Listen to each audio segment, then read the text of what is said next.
안녕하세요. 암을 극복하고 암을 치료하는 한의사 김정향입니다. 암의 원인이 곰팡이와 바이러스라고 하는 썰이 있습니다.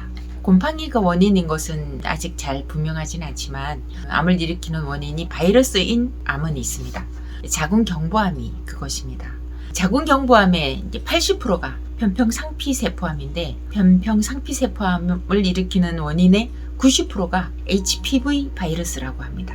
그래서 이제 건강검진에서 자궁경부 세포 검사를 해가지고 이 바이러스가 나오면은 큰 병원에 가서 정밀 검사를 받으라고 이제 권유를 합니다. 그래서 원추절제술은 자궁경부를 원추 모양으로 한 2cm 정도 잘라내는 시술입니다. 이 시술을 통해서 자궁의 조직 검사를 하기도 하고, 그래서 자궁경부암의 진행 정도를 확인하기도 하고, 그리고 치료 목적으로도 사용하는 시술입니다. 바이러스는 원추절제술을 받고 없어지는 사람도 있고, 그 이후로도 계속 잔존해서 남아있는, 그래서 계속 그 추이를 지켜봐야 되는 사람도 있습니다. 그래서 6개월이나 1년이나 계속적으로 기간을 두고 경과 관찰을 하게 되는데, 이 절제술을 받은 이후에는 별다른 치료가 없습니다. 그래서 이제 그동안 어떻게 이 바이러스를 관리해야 하는지, HPV 바이러스를 제압하는 방법에 대해서 알아보기로 하겠습니다. 자궁경부암의 그 진행 과정을 간단히 살펴보면, 정상세포에서 자궁경부 상피내 이형성증, 그리고 자궁경부 상피내암, 그리고 자궁경부암, 이렇게 진행을 합니다. 여기서 자궁경부 상피내 이형성증은 바이러스로 인해 가지고 자궁세포가 변형된 정도에 따라서 3등급으로 나뉩니다. 경증, 중등도, 중증. 그래서 CIN1, CIN2, CIN3 3등급으로 나누게 됩니다. HPV 바이러스의 70에서 80%는 특별한 치료 없이 1년에서 2년 사이에 자연 소멸이 된다고 합니다. CIN1에 해당되는 단계입니다. CIN2부터 중증 질병으로 분류가 되어서 산정 특례가 적용이 됩니다. 본인 부담 치료비의 5%만 되면 됩니다. 우리나라 좋은 나라입니다.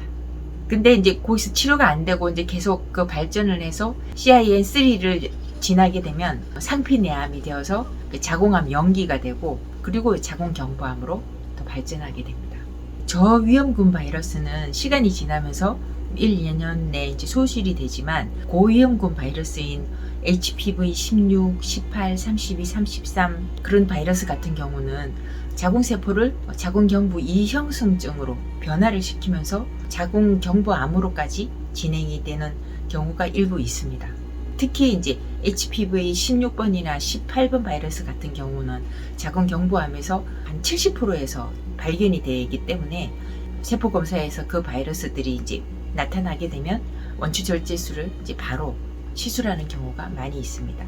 원추절제술 이후에 자궁경부암 재발을 일으키는 것에 가장 큰 영향을 주는 것이 HPV 바이러스가 검출이 되느냐, 그리고 이제 수술 절단 부위에 이상세포가 남아 있느냐, 이거의 여부에 있습니다. HPV 바이러스만 남아 있을 경우에 그 자궁경부암 재발하는 율은 9%밖에 안 되는데, HPV 바이러스가 발견이 되면서 또한 수술 후 그 절단 부위에 이상세포가 남아 있으면 자궁경부암 재발률이 36%까지 올라갑니다. 정상 자궁세포를 이상세포로 변형시키는 것이 또한 이 HPV 바이러스이기 때문에 시술을 하고 나서 HPV 바이러스를 잘 관리하는 것이 매우 중요하다고 하겠습니다. HPV 바이러스를 잡으려면 바이러스가 어떤 놈인지를 먼저 알아야 합니다. 이 바이러스는 세균이나 박테리아 이보다 10배가 작기 때문에 자기 생명을 유지할 만한 기관을 가지고 있지를 않습니다. 그래서 반드시 살아있는 숙주에게 기생을 해서 살아갑니다. 자기 혼자 힘으로는 살아갈 수가 없기 때문에. 그래서 바이러스는 이 바이러스를 직접 죽일 수 있는 약이 없습니다. 바이러스를 죽이면 그 사람의 세포도 같이 죽기 때문입니다. 감기가 약이 없다고 하지 않습니까? 이 감기가 바이러스에 의한 병이기 때문입니다. 그런데 이제 다행히도 정상세포는 놔두고 바이러스에 감염된 세포만 골라내서 감별을 해서 죽이는 물질이 있습니다. NK세포와 킬러 T세포입니다. 이들은 우리 몸의 백혈구의 임파구의 한 일종들인데 우리 몸에서 매일 만들어냅니다.